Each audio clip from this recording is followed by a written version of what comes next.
Okay students, तो ये आपकी प्रॉब्लम है। अब इसमें क्या है कि अब ये जो थिकनेस है ना वॉल की, ये हमारा बेसिक जो है वो, इसको मैं थोड़ा बड़ा करके आपके सामने दिखा रहा हूँ कि ये आपकी थिकनेस है और ये थिकनेस ऑफ ब्रिक वॉल, और ये लेंथ जो है इसकी वो है 0.15 मीटर्स। यहाँ पे टेम्परेचर T1 है हॉट गैसेस का, जो हमें कैलकुलेट करना है प्रॉब्लम में। और ये जो टेम्परेचर है इसको मैंने T नॉट कहा हुआ है, और T सराउंडिंग जो है वो आपको गिवन है 25 डिग्री सेल्सियस। T नॉट आपको गिवन है 100 डिग्री सेल्सियस। और एयर जो है वो इस तरह से पास हो रही है, और यहाँ से यहाँ तक जो है वो हीट ट्रेवल कर रही है क्यू डॉट की फॉर्म में। और इस चीज़ को मैंने जो है वो सरफेस को कंसीडर किया हुआ है। यहाँ पे हीट जो है वो कंडक्शन के थ्रू आ रही है, और यहाँ से हीट जो है वो निकल रही है बाहर through convection and through Q dot radiation. ठीक है, क्यू रेडिएशन। तो इस तरह से जो है वो हीट बाहर निकल रही है। तो इस सरफेस पे क्यू कंडक्शन के थ्रू आ रही है, बाहर जो निकल रही है उसको नेगेटिव से शो कर दिया, क्यू कन्वेक्शन क्यू रेडिएशन।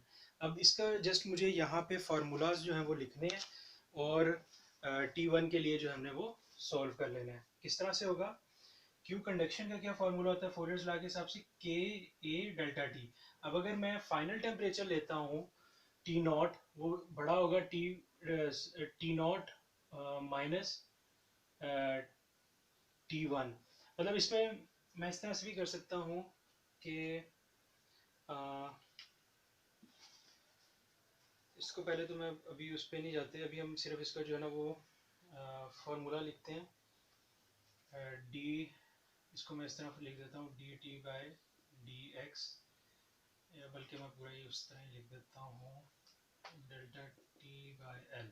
ठीक है, यही था Fourier's law, Fourier's law of heat conduction. ठीक है, और यहाँ पे माइनस लगाता हूँ। क्यों माइनस लगाया ये मैं भी आपको बताता हूँ। ये टेम्परेचर डिफरेंस अगर नेगेटिव आ रहा है तो यहाँ पे माइनस लगा के पॉजिटिव करते हैं, तो ये हमारा पॉजिटिव होना चाहिए। तो पॉजिटिव करने के लिए अगर ये पॉजिटिव, अब देखें T1 जो है वो ज़्यादा होगा टी नॉट से, तो T1 की बजाय अगर मैं इस तरह लिखता हूँ टी नॉट, इसकी जगह इस तरह मैं लिख देता हूँ टी नॉट छोटा होगा ना 100 डिग्री सेल्सियस, क्योंकि हॉट गैसेस तो अंदर फ्लो कर रही हैं। तो फिर ये नेगेटिव वैल्यू आएगी, तो ये नेगेटिव मैंने बाहर लगा दिया। वो आपकी मर्जी है। माइनस क्यू कन्वेक्शन किस तरह से था?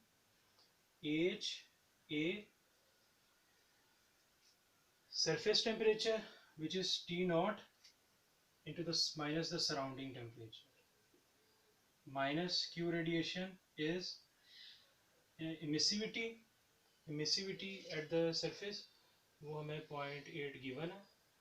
emissivity Stefan Boltzmann constant T not की पावर 4, ये केल्विन में होना चाहिए, माइनस क्योंकि रेज टू पावर 4 है, T surrounding raise to power 4।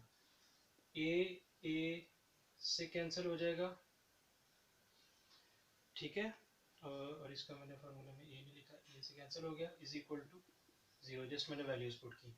अब ये मैं सॉल्व करूंगा T1 के लिए। T1 के लिए मैं सॉल्व करूंगा तो मेरे पास जो आंसर आए T1 के लिए आएगा वो है is equal to T naught plus L H by K T naught minus T surrounding. Just मैं इसको अरेंज कर रहा हूँ। T1 मेरा सिर्फ अननोन है, बाकी वैल्यूज हमें पता है। और plus L epsilon Stefan Boltzmann constant T not की पावर 4 माइनस टी सराउंडिंग की पावर 4। जस्ट मैंने ये T1 के लिए सॉल्व किया ये प्रॉब्लम। अब मैं इसमें वैल्यूज जस्ट मैंने पुट करनी है, वैल्यूज पुट करनी है। आपके पास जो टी नॉट है वो टी नॉट है वो 100 डिग्री सेल्सियस है इसमें आप, और प्लस एल जो है वो 0.15 है, एच जो है वो है 20, और के 1.2 है। टी नॉट जो है वो है 100 minus T surrounding 25 plus 0.15 8, Stefan Boltzmann constant होता है 5.67 इंटू 10⁻⁻8 डिवाइडेड बाई के 1.2। ये फिर यहाँ पे आपको रेज़ टू पावर 4 है, यहाँ पे आपको केल्विन में डिफरेंस लेना है ना, केल्विन रेज़ टू पावर 4 है तो ये 100 होता है, तो ये हो जाएगा 373 raise to power 4 minus T surrounding कितना होता है हमारा 25 हो गया 298 रेज़ टू पावर 4।